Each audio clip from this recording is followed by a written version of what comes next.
ನಮಸ್ಕಾರ.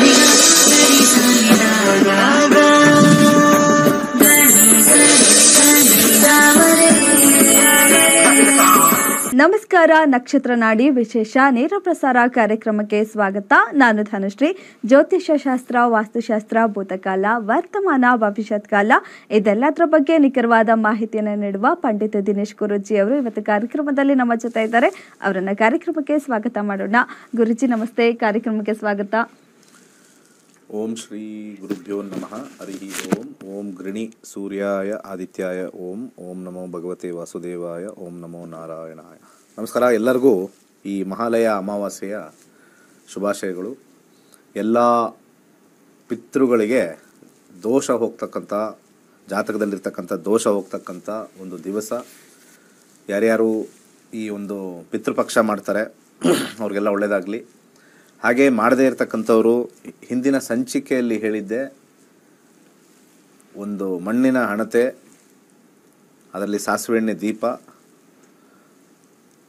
ಅರಳಿ ಮರದ ಹತ್ರ ಹೋಗಿ ಅರಳಿ ಮರದ ಬುಡಕ್ಕೆ ನಮಸ್ಕರಿಸಿ ಅಲ್ಲಿ ದೀಪವನ್ನು ಇಟ್ಟು, ಯಾವುದೇ ದಿಕ್ಕಾದರೂ ಪರವಾಗಿಲ್ಲ, ದಿಕ್ಕಿಲ್ಲಿ ಇಂಪಾರ್ಟೆಂಟ್ ಇರಲ್ಲ.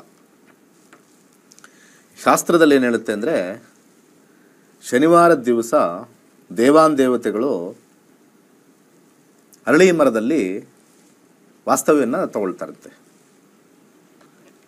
ಆದರೆ ಭಾನುವಾರದ ದಿವಸ ಪಿತೃಗಳು ಹೆಚ್ಚಾಗಿ ಬಂದು ಹೋಗ್ತಾರಂತೆ. ಭಾನುವಾರ ಮೋಸ್ಟ್ಲಿ ಭಾನುವಾರದ ಬಾಡೂಟ ಅಂತ ಬರ್ತದಲ್ಲ, ಆ ರೀತಿ ಇರ್ಬೋದು ಅನ್ಸುತ್ತೆ. ಭಾನುವಾರದ ದಿವಸನೇ ಪಿತೃಗಳಿಗೆ ಅಲ್ಲಿ ಆಶ್ರಯ. ಯಾವ್ಯಾವ ಆತ್ಮಗಳು ಅಂದರೆ ಎಲ್ಲನೂ ಕೂಡ ನಾವು ಸೈನ್ಸಲ್ಲಿ ತಗೊಳ್ಬೇಕು ಅಂದರೆ ಎನರ್ಜೀಸ್ ಅಂತ ನಾವು ಕರಿತೀವಿ. ನಮ್ಮಲ್ಲಿ ಒಂದು ಎನರ್ಜಿ, ದೇಹದೊಳಗಿದ್ದಾಗ ಒಂದು ಎನರ್ಜಿ ಇರುತ್ತೆ. ನಾವು ತೀರೋದ ಮೇಲೆ ಆ ಎನರ್ಜಿ ಡಿಸ್ಪೆಲ್ ಆಗುತ್ತೆ. ಆ ಎನರ್ಜಿ ಭಾಳ ಸಟಲ್ ಲೆವೆಲಲ್ಲಿ ಇರುತ್ತೆ. ಅಂದರೆ ಅಲ್ಲೆಲ್ಲಿ ಸ್ವಲ್ಪ ಮೈಲ್ಡ್ ವೈಬ್ರೇಷನ್ ಇರುತ್ತೆ, ಅದು ಸ್ಟ್ರಾಂಗ್ ಇರಲ್ಲ. ಆ ಒಂದು ವೈಬ್ರೇಷನ್ನ ನಾವು ಈ ಫ್ರೀಕ್ವೆನ್ಸಿಲಿ ನಾವು ಮ್ಯಾಚ್ ಮಾಡ್ಬೋದು. ಫ್ರೀಕ್ವೆನ್ಸಿ ಅಂತ ಕರೀತಾರೆ, ವೇವ್ ಲೆಂತಲ್ಲಿ. ಆ ವೇವ್ ಲೆಂತಲ್ಲಿ ನಾವು ನೋಡಿದಾಗ ಕೆಲವು ಗೋಸ್ಟ್ ಫೈಂಡರ್ ಮಷೀನ್ಸ್ ಇರುತ್ತೆ. ಗೋಸ್ಟ್ ಫೈಂಡರ್ ಅಂದರೆ ದೆವ್ವನ ಕಂಡುಹಿಡಿತಕ್ಕಂಥ ಮಷೀನ್ಸ್ ಇರುತ್ತೆ.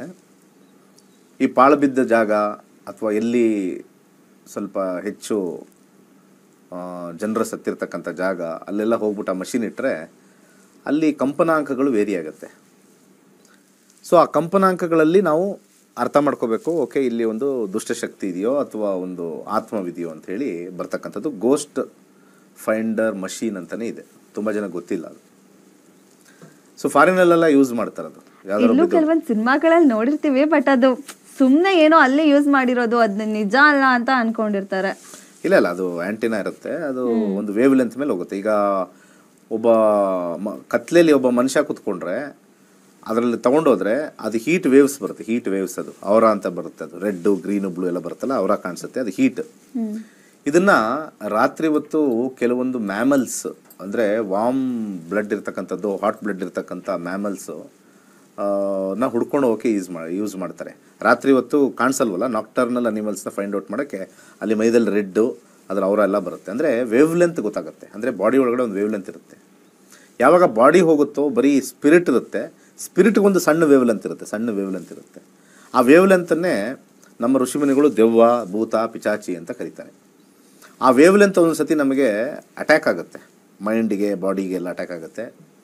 ಅದು ಮಾನಸಿಕವಾಗಿ ಖಿನ್ನತೆಯನ್ನು ಮಾಡ್ತಕ್ಕಂಥದ್ದು. ಅದಕ್ಕೆ ಕೆಲವರು ದೆವ್ವ ಹಿಡ್ದಂಗೆ ಆಡ್ತಾ ಇದ್ದಾರೆ ಅಂತ ಹೇಳ್ತಾರಲ್ಲ, ಒಂದು ಸ್ವಲ್ಪ ಹುಚ್ಚರ ಥರ ಆಡ್ತಾ ಇರ್ತಾರೆ. ಸೊ ಆ ರೀತಿ ಮಾನಸಿಕವಾಗಿ ಹಿಂಸೆ ಮಾಡ್ತಕ್ಕಂಥ ಒಂದು ಆತ್ಮಕ್ಕೆ ಖಂಡಿತ ಅಗೋಚರವಾಗಿರ್ತಕ್ಕಂಥದ್ದು ಇವೆಲ್ಲ.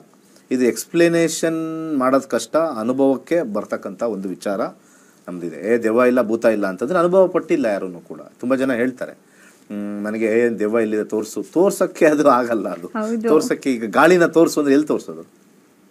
ಈಗ ಗಾಳಿನ ಅನುಭವ ಪಡಬೇಕು. ಈಗ ನನಗೆ ಇಲ್ಲಿ ಗಾಳಿ ಬರ್ತಾ ಇದೆ, ಇಲ್ಲಿ ಗಾಳಿ ನನಗೆ ಬೀಸ್ತಾ ಇದೆ ಅಂದರೆ ಓ ಅನುಭವ ಆಯಿತು. ತೋರಿಸೋದು ಎಲ್ಲಿ ಕಾಣಿಸುತ್ತೆ ಗಾಳಿ? ಸೊ ಗಾಳಿ ಕಾಣಿಸ್ದೇ ಇರತಕ್ಕಂಥ ಒಂದು ವಿಚಾರನ ಯಾರು ದೆವ್ವ ಇಲ್ಲ, ಭೂತ ಇಲ್ಲ ಅಂತ ಯಾರು ಕೆಲವರು ಕ್ವಶನ್ ಮಾಡ್ತಾರಲ್ಲ, ಅದನ್ನು ಫಿಸಿಕಲ್ ಆಗಿ ತೋರ್ಸೋಕ್ಕಲ್ಲ. They are not in physical form ಅಂತ ಕರೀತಾರೆ. ಸೊ ಈ ರೀತಿ ಇರ್ತಕ್ಕಂಥದ್ದು ನಮ್ಮ ಪಿತೃಗಳು ತೀರಿ ಹೋದಾಗ, ಸೊ ಆ ಸಂದರ್ಭದಲ್ಲಿ ನಾವು ಅವರಿಗೆ ಶಾಂತಿಯನ್ನು ಉಂಟು ಮಾಡ್ತೀವಿ. ಎಲ್ಲ ಆತ್ಮಗಳು ಪ್ರೇತಾತ್ಮಗಳು ಎಲ್ಲ ನಮಗೆ ಸಮಸ್ಯೆ ಕೊಡುತ್ತೆ ಅಂತೇನಿಲ್ಲ. ಕೆಲವು ಆತ್ಮಗಳು ಒಳ್ಳೆಯ ಆತ್ಮಗಳು ಇರ್ತವೆ. ಅವರು ತಮ್ಮ ಸಮಯವನ್ನು ಕೆಲವೊಂದು ಸತಿ ಈ ಆತ್ಮಹತ್ಯೆ ಮಾಡ್ಕೊಂಡಿರ್ತಕ್ಕಂಥದ್ದು, ಹಾಗೆ ಅಲ್ಪಾಯು ಅಂತ ಕರೀತಾರೆ, ಆಯುಷಲ್ಲಿ ಅಲ್ಪ ಆಗಿ ಸತ್ತಿರ್ತಕ್ಕಂಥವ್ರು, ರೋಗದಿಂದ ನರಳಿ ಸತ್ತಿರ್ತಕ್ಕಂಥವ್ರಿಗೆ ಇನ್ನೂ ಕೂಡ ಅವ್ರಿಗೆ ಮುಕ್ತಿ ಸಿಕ್ಕಿರಲ್ಲ. ಅಂದರೆ ಅವರು ಟೈಮ್ ಬೌಂಡ್ ಅಂತ ಹೇಳ್ತಾರೆ, ಟೈಮ್ ಮುಗಿಬೇಕು. ಒಂದು ಜರ್ನಿ ಇದ್ದಂಗೆ, ನಾವು ಆ ಜರ್ನಿಯಲ್ಲಿ ಹೋಗ್ಬೇಕಾದ್ರೆ ಆ ಟೈಮ್ ಮುಗಿಬೇಕು, ಆ ಜರ್ನಿ ಮುಗಿಬೇಕು, ಆಮೇಲೆ ನೆಕ್ಸ್ಟ್ ಜರ್ನಿ. ಆ ಜರ್ನಿ ಮುಗಿಯೋಕ್ಕಿಂತ ಮುಂಚೆನೇ ನಾವು ಇಲ್ಲ ಅಂತಂದರೆ ಅದು ಹೋಗಲೇಬೇಕದು. ಫಾರ್ ಎಕ್ಸಾಂಪಲ್, ಇವಾಗ ಯಾರೊಬ್ಬರು ಒಂದು ವಾಹನದಲ್ಲಿ ತೆರಳ್ತಾ ಇರ್ತಾರೆ, ಹಿಂದೆ ಕೂತ್ಕೊಂಡು ತೀರೋಗ್ತಾರೆ. ಅವರು ಹೋಗೋ ಡೆಸ್ಟಿನಿವರೆಗೂ ಆ ಬಾಡಿ ಹೋಗಲೇಬೇಕು, ಹಾಗೆ ಇರೋಕ್ಕಾಗಲ್ಲ. ಸೊ ಆ ರೀತಿ ಆತ್ಮಗಳಿಗೂ ಕೂಡ ಈ ಒಂದು ಕಾನ್ಸೆಪ್ಟ್ ಮೇಲೆ ವರ್ಕ್ ಆಗುತ್ತೆ. ಸೊ ಹಾಗೆ ಈ ಒಂದು ವಿಚಾರಕ್ಕೆ ಭಾಳ ಸಿಂಪಲ್ ಆಗಿರ್ತಕ್ಕಂಥ ಪಿತೃದೋಷ ಅಂತಂದರೆ, ಅದು ಪಿತೃಗಳ ಆತ್ಮಕ್ಕೆ ಏನಾದ್ರು ಅವ್ರಿಗೆ ನೆಮ್ಮದಿ ಇಲ್ಲ ಅಂತಂದರೆ ಸುಮ್ಮನೆ ಬಂದು ಹಿಂಸೆ ಕೊಡೋದು, ಬಂದು ಮನೆಯಲ್ಲಿ ಅದು ಇದು ಮಾಡೋದು, ನನ್ನನ್ನು ಕಳಿಸ್ಕೊಡ್ರಪ್ಪ ನಂಗೆ ಟೈಮ್ ಆಯಿತು ಅಂತ ಹೇಳೋದು. ಸೊ ಶಾಸ್ತ್ರದಲ್ಲಿ ಪಿಂಡ ಪ್ರದಾನದಿಂದ ಕಳಿಸ್ಕೊಡ್ತಕ್ಕಂಥ ಒಂದು ವಿಚಾರ ಇಷ್ಟು ಬರ್ತಕ್ಕಂಥದ್ದು. ಹಾಗೆ ಇದು ಮುಗಿದಿದ ತಕ್ಷಣವೇ ನಮಗೆ ನಾಳೆಯಿಂದ ಮಹಾಲಯ ಅಮಾವಾಸ್ಯೆ ಮುಗಿದಿದ ಮೇಲೆ ನವರಾತ್ರಿ ಶುರುವಾಗುತ್ತೆ. ಶುಭವಾಗಿರ್ತಕ್ಕಂಥ ಒಂದು ವಿಚಾರ. ನಾಳಿನ ಸಂಚಿಕೆಯಲ್ಲಿ ವಿಶೇಷವಾಗಿರ್ತಕ್ಕಂಥ ಒಂದು ಮಂತ್ರ ಪಠನೆ, ಅದು 1,00,000 ಬಾರಿ ಜಪ ಮಾಡಿದ್ರೆ, ನಾಳಿನ ಸಂಚಿಕೆ ಮರಿದಂಗೆ ನೋಡಿ, 1,00,000 ಬಾರಿ ಜಪ ಮಾಡಿದ್ರೆ ನಿಮ್ಮ ಇಷ್ಟಾರ್ಥವನ್ನು ಸಿದ್ಧಿ ಮಾಡ್ಕೊಳ್ಳೋಕ್ಕೆ ಭಾಳ ಪವರ್ಫುಲ್ ಆಗಿರ್ತಕ್ಕಂಥ ಮಂತ್ರ. ಮಂತ್ರನೂ ಕೂಡ ವೇವ್ ಲೆಂತ್ ಮೇಲೇ ವರ್ಕ್ ಆಗುತ್ತೆ, ಫ್ರೀಕ್ವೆನ್ಸಿ ಮೇಲೆ ವರ್ಕ್ ಆಗುತ್ತೆ. ಹಾಗೆ ಇವತ್ತು ಗ್ರಹಣ ಬೇರೆ ಇರ್ತಕ್ಕಂಥದ್ದು. ತುಂಬ ಜನ ಇವತ್ತು ಈಗ ನೋಡಿ ಎಲ್ಲ ಬಂದ್ಬಿಟ್ಟಿದೆ. ಇವತ್ತು ಈ ಕಡೆ ಪಿತೃಪಕ್ಷ, ಅಮಾವಾಸ್ಯೆ, ಗ್ರಹಣ 3 ಮಿಕ್ಸ್ ಆಗಿದೆ. ಇಲ್ಲಿ ಪ್ರತಿ ಸತಿನೂ ಕೂಡ ಗ್ರಹಣಗಳು ಉಂಟಾಗ್ತಾನೆ ಇರ್ತವೆ. ವರ್ಷದಲ್ಲಿ ಅನೇಕ ಬಾರಿ ಗ್ರಹಣಗಳು ಉಂಟಾಗುತ್ತೆ. ಅಮಾವಾಸ್ಯೆಯಲ್ಲಿ ಬರ್ತಕ್ಕಂಥ ಗ್ರಹಣ, ಯಾವುದೇ ಅಮಾವಾಸ್ಯೆಯಲ್ಲಿ ಬರ್ತಕ್ಕಂಥ ಗ್ರಹಣ ಸೂರ್ಯಗ್ರಹಣೇ ಆಗಿರುತ್ತೆ. ಯಾವುದೋ ಹುಣ್ಣಿಮೆಯಲ್ಲಿ ಬರ್ತಕ್ಕಂಥ ಗ್ರಹಣ ಅದು ಚಂದ್ರ ಅಂತ ತಿಳ್ಕೊಬೇಕು, ಬರೆದಿಟ್ಕೊಳ್ಬೇಕಾರೆ. ಇವತ್ತು ಹುಣ್ಣಿಮೆ ಅಂದ ತಕ್ಷಣ, ನೀವು ಗ್ರಹಣ ಇದೆ ಹುಣ್ಣಿಮೆ ಅಂದ ತಕ್ಷಣ ನಿಮ್ಮ ತಲೆಯಲ್ಲಿ ಇಟ್ಕೊಳ್ಳೋದು ಚಂದ್ರಂದು. ಅಮಾವಾಸ್ಯೆಯಲ್ಲಿ ಗ್ರಹಣ ಅಂತ ಬಂದ ತಕ್ಷಣ ನೀವು ತಲೆಯಲ್ಲಿ ಇಟ್ಕೋಬೇಕು ಅದು ಸೂರ್ಯಂದು. ಕತ್ಲೆ ಇರ್ಬೇಕಾದ್ರೆ ಸೂರ್ಯ, ಅಂದರೆ ಸೂರ್ಯನಿಗೆ ಕತ್ಲೆ ಹೊಡೆಯುತ್ತೆ ಅಂತ. ಈ ಒಂದು ಸಂದರ್ಭದಲ್ಲಿ ಭೂಮಿಯ ಮುಂದುಗಡೆ ಚಂದ್ರ ಹಾದು ಹೋಗ್ತಾನೆ, ಅಂದರೆ ಸೂರ್ಯ ಮತ್ತು ಭೂಮಿ ನಡುವಲ್ಲಿ ಚಂದ್ರ ಹಾದೋದಾಗ ಆ ಒಂದು ಪಾಯಿಂಟಲ್ಲಿ ಒಂದು ಸಣ್ಣ ಇಂಪ್ಯಾಕ್ಟು, ಒಂದು ಲಾರ್ಜ್ ಎನರ್ಜಿ, ಒಂದು ಸಣ್ಣ ಇಂಪ್ಯಾಕ್ಟಲ್ಲಿ ಬಂದಿರತಕ್ಕಂಥ ಒಂದು ಇದು. ಆದರೆ ಭಾರತದಲ್ಲಿ ಅದು ಕಾಣಿಸೋದಿಲ್ಲ, ಆದರೆ ಭೂಮಿಗೆ ಅದರದ್ದು ಕಂಪನಾಂಕಗಳ ಎಫೆಕ್ಟ್ ಇದ್ದೇ ಇರುತ್ತೆ. ಭೂಮಿಗಳಿಗೆ ಆ ಕಂಪನಾಂಕದ ಎಫೆಕ್ಟ್ ಇರುತ್ತೆ, ಕಾಣಿಸ್ಬೇಕು ಅಂತ ಏನಿಲ್ಲ. ಆಚರಣೆ ವಿಚಾರಣದಲ್ಲಿ ಬರ್ತಕ್ಕಂಥ ವಿಚಾರದಲ್ಲಿ ಪೂಜೆ ಪುನಸ್ಕಾರಗಳು ಮಾಡಬಾರ್ದು, ಮಾಡಬೇಕು, ದೇವಸ್ಥಾನ ಕ್ಲೋಸು, ಅದೆಲ್ಲ ಅಲ್ಲಿ ಆ ಒಂದು ಜಾಗದಲ್ಲಿ ಆ ಛಾಯೆ ಬಿದ್ದರೆ, ಛಾಯೆ ಅಂತ ಹೇಳ್ತೀವಿ, ಆ ನೆರಳು ಬಿದ್ದರೆ ಅದರದ್ದು ಎನರ್ಜೀಸ್ ಜಾಸ್ತಿ ಇರುತ್ತೆ ಅಂತ ಹೇಳಿ ಇಲ್ಲಿ ಗೋಚಾರ ಇಲ್ಲ ಅಂತ ಶಾಸ್ತ್ರದಲ್ಲಿ ಹೇಳ್ತಾರೆ. ಇಲ್ಲಿ ಇಲ್ಲ ಗೋಚಾರ ಅಂತಂದರೆ ನಮ್ಗೆ ಇಲ್ಲಿಂದ ಆ ಛಾಯೆ ಬರುತ್ತಲ್ಲ, ಅದು ಕವರ್ ಆಗುತ್ತಲ್ಲ, ಹಿಂಗೆ ಕವರು ನಮ್ಮಲ್ಲಿ ಬೀಳ್ತಾ ಇಲ್ಲ, ಅದು ಬೇರೆ ಕಡೆ ಎಲ್ಲ ಬೀಳ್ತಾ ಇದೆ. ನಮ್ಮಲ್ಲಿ ಬಿದ್ದಾಗ ಅದನ್ನು ಆಚರಣೆ ಮಾಡೋದು ರೂಢಿ ಅಂತ ಹೇಳಿ ಹಿಂದಿನಿಂದನೂ ಬಂದಿರತಕ್ಕಂಥದ್ದು. ಯಾವ ಪ್ರದೇಶದಲ್ಲಿ ಗ್ರಹಣ ಉಂಟಾಗುತ್ತೋ ಆ ಪ್ರದೇಶದಲ್ಲಿ ಸಾಮಾನ್ಯವಾಗಿ ಅಲ್ಲಿ ಗ್ರಹಣದ ಆಚರಣೆ ಮಾಡಿ ಅಂತ ಹೇಳ್ತೀವಿ. ಆದರೆ ಸಾಮಾನ್ಯವಾಗಿ ಭೂಮಿಯ ಒಂದು ವಿಚಾರವನ್ನು ತಗೊಂಡಾದಾಗ, ಭೂಮಿ ನಾವು ಇರ್ತಕ್ಕಂಥ ಒಂದು ಸ್ಥಾನ ಅಂದಾಗ ಆಚರಣೆ ಇಲ್ಲ ಅಂದರೂ ಕೂಡ ಮಂತ್ರವನ್ನು ಹೇಳ್ತಕ್ಕಂಥದ್ದು ಅಥವಾ ಆ ಸಂದರ್ಭದಲ್ಲಿ ನಾವು ಧ್ಯಾನವನ್ನು ಮಾಡ್ತಕ್ಕಂಥದ್ದು ಮಾಡಿದ್ದಲ್ಲಿ alignment of the planets, sun, moon ಮತ್ತು ಅರ್ತ್ ಒಂದೇ ಲೈನ್ ಇರೋದ್ರಿಂದ ನಮಗೆ ನಕಾರಾತ್ಮಕ ಶಕ್ತಿ ಹೋಗಿ ಹೆಚ್ಚಿನ ಒಂದು ತೇಜಸ್ ಬರ್ತಕ್ಕಂಥದ್ದು, ರೋಗ ನಿರೋಧಕ ಶಕ್ತಿ ಜಾಸ್ತಿ ಆಗ್ತಕ್ಕಂಥದ್ದು, ಹೆಚ್ಚಾಗ್ತಕ್ಕಂಥದ್ದು ತೋರಿಸುತ್ತೆ. ಒಂದು ಥಿಂಕ್ ಮಾಡಲ್ಲ, ಗ್ರಹಣದಲ್ಲಿ ನಾವು ಊಟ ಮಾಡಿದ್ರೆ ಏನಾಗ್ಬಿಡುತ್ತೆ, ತಿಂದ್ಬಿಟ್ರೆ ಏನಾಗ್ಬಿಡುತ್ತೆ, ಯಾರಿಗೇನೂ ಆಗಲ್ಲ. ಈಗ ನಾವು ಊಟ ಮಾಡಿದ್ರೆ ಸೂರ್ಯನಿಗೆ ಏನಾಗಬೇಕು ಹೇಳಿ ನೀವೇ ವೀಕ್ಷಕರೇ, ಏನಾಗುತ್ತೆ? ಇವತ್ತು ತಂದು ಬೆಳಿಗ್ಗೆ ಬಿರಿಯಾನಿ ಬೆಳಿಗ್ಗೆನೆ ತಿಂದರೆ ಗ್ರಹಣ ಟೈಮಲ್ಲಿ ಸೂರ್ಯನಿಗೇನು, ಅವನು ನಗ್ತಾ ಇರ್ತಾರೆ. ಚಂದ್ರನಿಗೆ ಏನಾಗಬೇಕಾಗಿದೆ? ಅದೇ ಬಿರಿಯಾನಿ ಬಿಸ್ಕೆಟ್ ಇಟ್ಕೊಂಡು ದನ ತಿಂದಂಗೆ ತಿಂದು ರಾಹುಗೇನಾಗಬೇಕಾಗಿದೆ, ಕೇತುಗೇನಾಗಬೇಕಾಗಿದೆ? ಆಗಬೇಕಾಗಿರೋದು ತಿಂತಕ್ಕಂಥ ವ್ಯಕ್ತಿಗೆ ರೋಗ ನಿರೋಧಕ ಶಕ್ತಿ ಬರ್ತಕ್ಕಂಥ ಸಮಯ ಇದ್ದಾಗ ಮಾಡಬೇಕು. ರಾತ್ರಿ ಹೊತ್ತು ಸಮಯ ಮಲಗೋ ಸಮಯ, ಮಲಗ್ತಕ್ಕಂಥ ಸಮಯ. ರಾತ್ರಿ ಹೊತ್ತು ಮಲಗಬೇಕು ಅಂತಂದರೆ ಮಲಗೋ ಸಮಯ ಅಂದರೆ ಮಲಗಬೇಕಷ್ಟೇ. ಡೇ ಟೈಮಲ್ಲಿ ಮಲಗಬಾರ್ದು ಅಂತಾರೆ, ಯಾಕೆಂದರೆ ಅನಾರೋಗ್ಯ ಬರುತ್ತೆ ಅಂತ ಹೇಳ್ತಾರೆ. ಡೇ ಟೈಮಲ್ಲಿ ಮಲಗಬಾರ್ದು, ಮಧ್ಯಾಹ್ನದ ಹೊತ್ತು ಮಲಗಬೇಡ ಕಣಯ್ಯ, ಸ್ವಲ್ಪ ಇದಾಗುತ್ತೆ, ಬಾಡಿಗೆ ಎಫೆಕ್ಟ್ ಆಗುತ್ತೆ. ಡೇ ಟೈಮಲ್ಲಿ ಮಲಗಬೇಡ, ನೈಟ್ ಟೈಮ್ ಮಲಗು. ಈಗ ಬಾಡಿಯ ಪ್ರಕೃತಿಗೆ ರಾತ್ರಿ ಮಲಗಬೇಕು, ಬೆಳಿಗ್ಗೆ ಮಲಗಬಾರ್ದು, ಮಧ್ಯಾಹ್ನ ಮಲಗಬಾರ್ದು ಅಂತ ಪ್ರಕೃತಿ ಮೇಲೆ ನೀವು ಹೇಳಿದಾಗ, ಅದೇ ರೀತಿ ಗ್ರಹಣ ಬಂದಾಗ ಪ್ರಕೃತಿಯ ಒಂದು ವಿಚಾರದಲ್ಲಿ ಬಂದಾಗ ಉಪವಾಸವನ್ನು ಮಾಡಬೇಕು ಅಂತ ಹೇಳಿ ವೈಜ್ಞಾನಿಕ ನಿಟ್ಟಲ್ಲಿ ನಾವು ಹೇಳ್ತಾ ಇರ್ಬೇಕಾದ್ರೆ, ಈ ಪ್ರಗತಿಪರರು ಸುಮ್ಮನೆ ತಲೆ ಕೆಡಿಸ್ಕೊಂಡು ತಿಂದ್ರೆ ಏನಾಗುತ್ತೆ, ತಿಂದ್ರೆ ಏನಾಗಲ್ಲ, ನಾನು ತಿಂದ್ರೆ ಏನೂ ಆಗಲ್ಲ, ನನಗೆ ಎಷ್ಟು ಶಕ್ತಿ ಇರುತ್ತೋ ಏನೂ ಆಗಲ್ಲ. ಆದರೆ ಮುಂದಿನ ದಿನಮಾನಗಳಲ್ಲಿ ನನಗೆ ರೋಗ ನಿರೋಧಕ ಶಕ್ತಿ ಬರೋಕ್ಕೆ ಒಂದು ಅವಕಾಶಗಳು ಗ್ರಹಣಗಳು ಮಾಡಿಕೊಡ್ತವೆ. ಗುರುಜಿ, ಮುಂದುವರ್ಸೋಣ, ಒಂದು ಬ್ರೇಕ್ ತಗೊಳ್ಳೋಣ. ಅದಕ್ಕೂ ಮೊದಲು ಈಗಾಗಲೇ ನಾವು ತಿಳಿಸ್ಕೊಟ್ಟಿದ್ದೀವಿ ನೀವು ಜ್ಯೋತಿಷ್ಯ ಶಾಸ್ತ್ರದ ಕ್ಲಾಸಸ್ಸಲ್ಲಿ ಏನೆಲ್ಲ ಕಲಿತೀರಾ ಅನ್ನೋದ್ರ ಬಗ್ಗೆ. ಸೊ ಆ ಬಗ್ಗೆ ಹೆಚ್ಚಿನ ಮಾಹಿತಿ ಈ ವಿಡಿಯೋದಲ್ಲಿದೆ, ನೋಡ್ಕೊಬನ್ನಿ. ನಮಸ್ಕಾರ. ವೈಜ್ಞಾನಿಕ ತಂತ್ರಜ್ಞಾನವನ್ನು ಒಳಗೊಂಡಿರುವ ನಕ್ಷತ್ರ ನಾಡಿ ಜ್ಯೋತಿಷ ತರಗತಿಗಳಿಗೆ ಸುಸ್ವಾಗತ.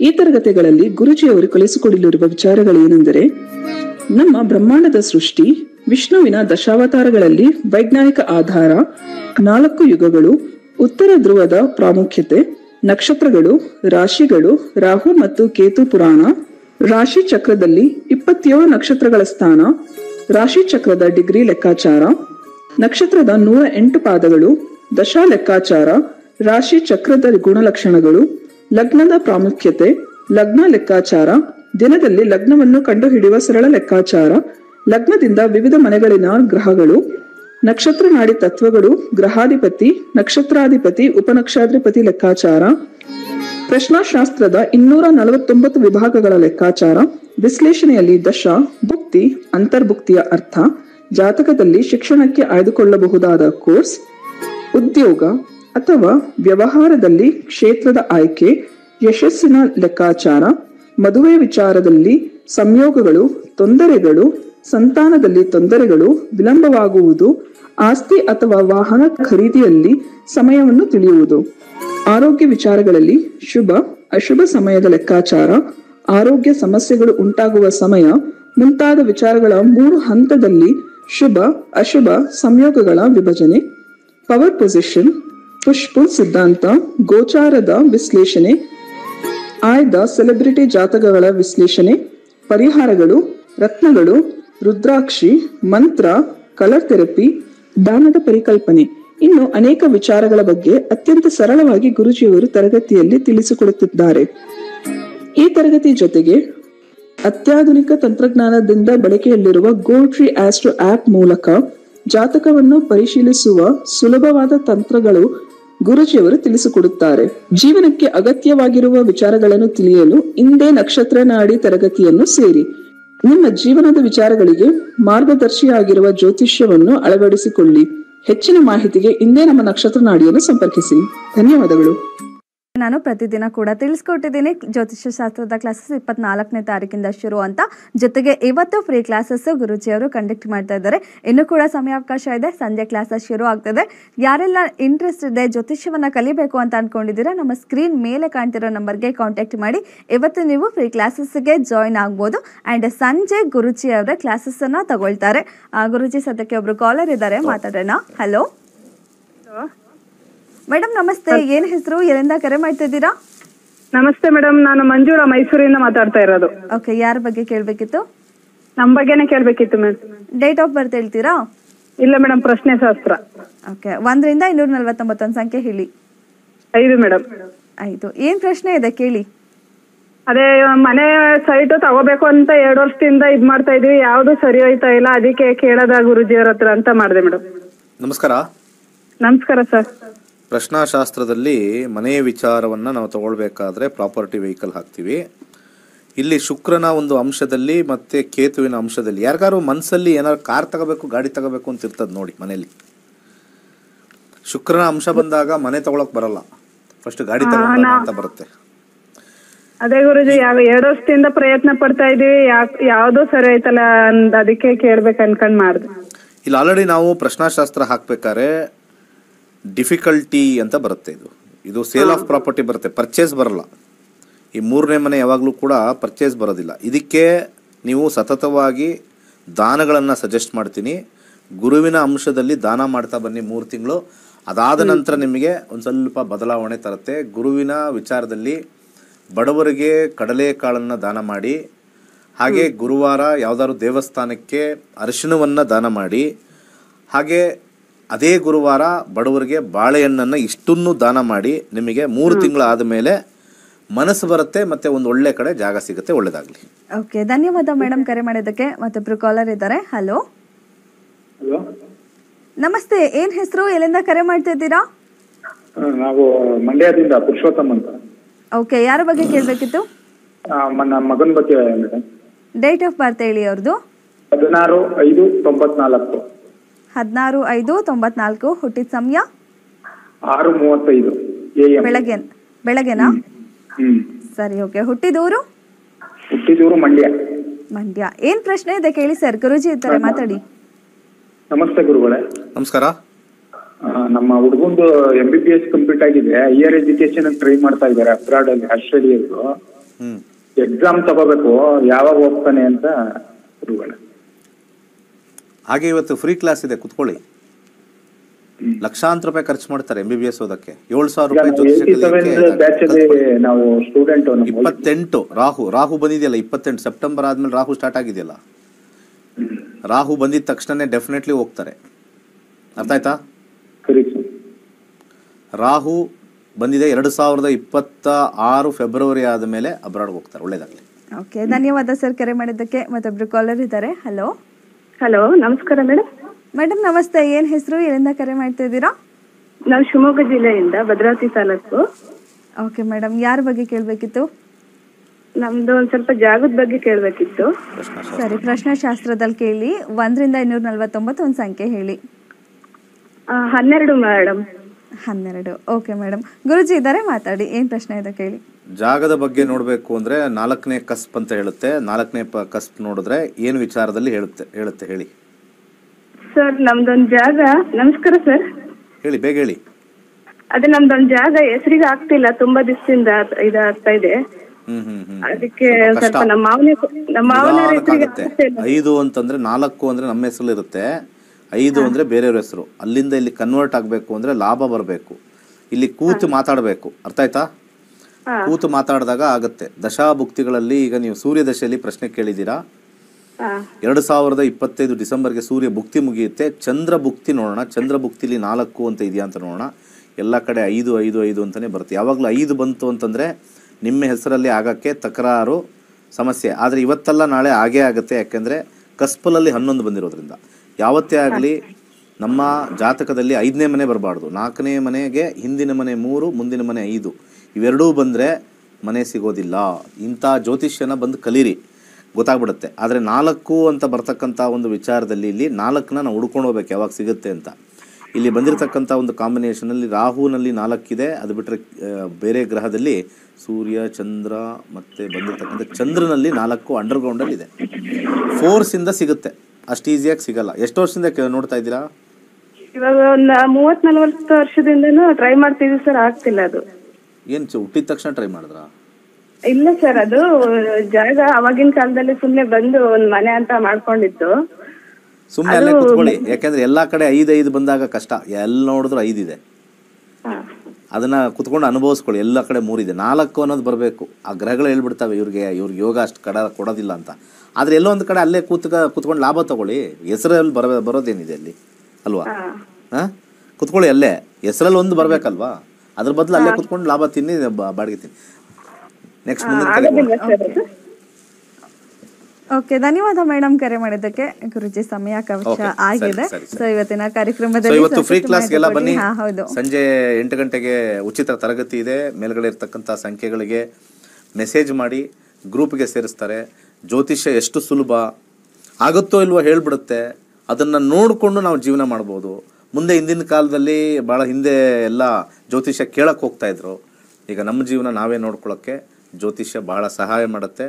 ಒಳ್ಳೆಯದಾಗಲಿ. ಸರ್ವೇ ಜನ ಸುಖಿನೋ ಭವಂತು. ಓಕೆ, ನಾವು ಜ್ಯೋತಿಷ್ಯ ಶಾಸ್ತ್ರದ ಬಗ್ಗೆ ತಿಳಿಸ್ಕೊಟ್ಟಿರೋದ್ರಿಂದಾನೇ 65,000 ವಿದ್ಯಾರ್ಥಿಗಳು ಗುರೂಜಿ ಅವರಿಂದ ಜ್ಯೋತಿಷ್ಯ ಶಾಸ್ತ್ರವನ್ನ ಕಲ್ತಿದ್ದಾರೆ. ಅವರಲ್ಲಿ ಒಬ್ಬರ ಅನಿಸಿಕೆ ಅಭಿಪ್ರಾಯ ಇಲ್ಲಿದೆ. ಇದಾಗಿತ್ತು ಇವತ್ತಿನ ನಕ್ಷತ್ರ ನಾಡಿ ವಿಶೇಷ ನೇರ ಪ್ರಸಾರ ಕಾರ್ಯಕ್ರಮ. ನೋಡ್ತಾ ಇರಿ ಗ್ಯಾರಂಟಿ ನ್ಯೂಸ್, ಸುದ್ದಿ ಖಚಿತ, ನ್ಯಾಯ ನಿಶ್ಚಿತ. ಗುರುಗಳು ಬಹಳ ಚೆನ್ನಾಗಿ ನಕ್ಷತ್ರ ನಾಡಿ ಬಗ್ಗೆ, ಬ್ರಹ್ಮಾಂಡದ ಬಗ್ಗೆ ಬಹಳ ಶಾರ್ಟ್ ಡ್ಯೂರೇಷನ್ದಲ್ಲಿ ಚೆನ್ನಾಗಿ ನಮಗೆಲ್ಲ ತಿಳಿಸಿಕೊಟ್ಟಿದ್ದಾರೆ. ಇದನ್ನು ನಾವು ಚೆನ್ನಾಗಿ ಅಧ್ಯಯನ ಮಾಡಿ ನಮ್ಮ ದೈನಂದಿನ ಜೀವನದಲ್ಲಿ ಅಳವಡಿಸಿಕೊಂಡು ನಮ್ಮ ಫ್ಯಾಮಿಲಿಗೂ ಮತ್ತು ನಮ್ಮ ಸಮಾಜಕ್ಕೂ ಒಳ್ಳೆಯ ಕೆಲಸವನ್ನು ಮಾಡಬಹುದು. ಅದಕ್ಕೆ ನಾನು ಗುರುಗಳಿಗೂ ಮತ್ತು ಧನಲಕ್ಷ್ಮಿ ಮೇಡಮ್ ಅವರ ಟೀಮ್ಗೆಲ್ಲೂ ನನ್ನ ವಂದನೆಗಳನ್ನು, ಕೃತಜ್ಞತೆಯನ್ನು ಸಲ್ಲಿಸುತ್ತೇನೆ. ಎಲ್ಲರೂ ಇದನ್ನು ಕಲಿತು ತಮ್ಮ ಜೀವನದಲ್ಲಿ ಅಳವಡಿಸಿಕೊಂಡು ತಮ್ಮ ಜೀವನವನ್ನು ಚೆನ್ನಾಗಿ ನಡೆಸ್ಕೊಂಡು ಹೋಗಲಿಕ್ಕೆ ಇದು ಬಹಳ ಸಹಾಯವಾಗುತ್ತೆ.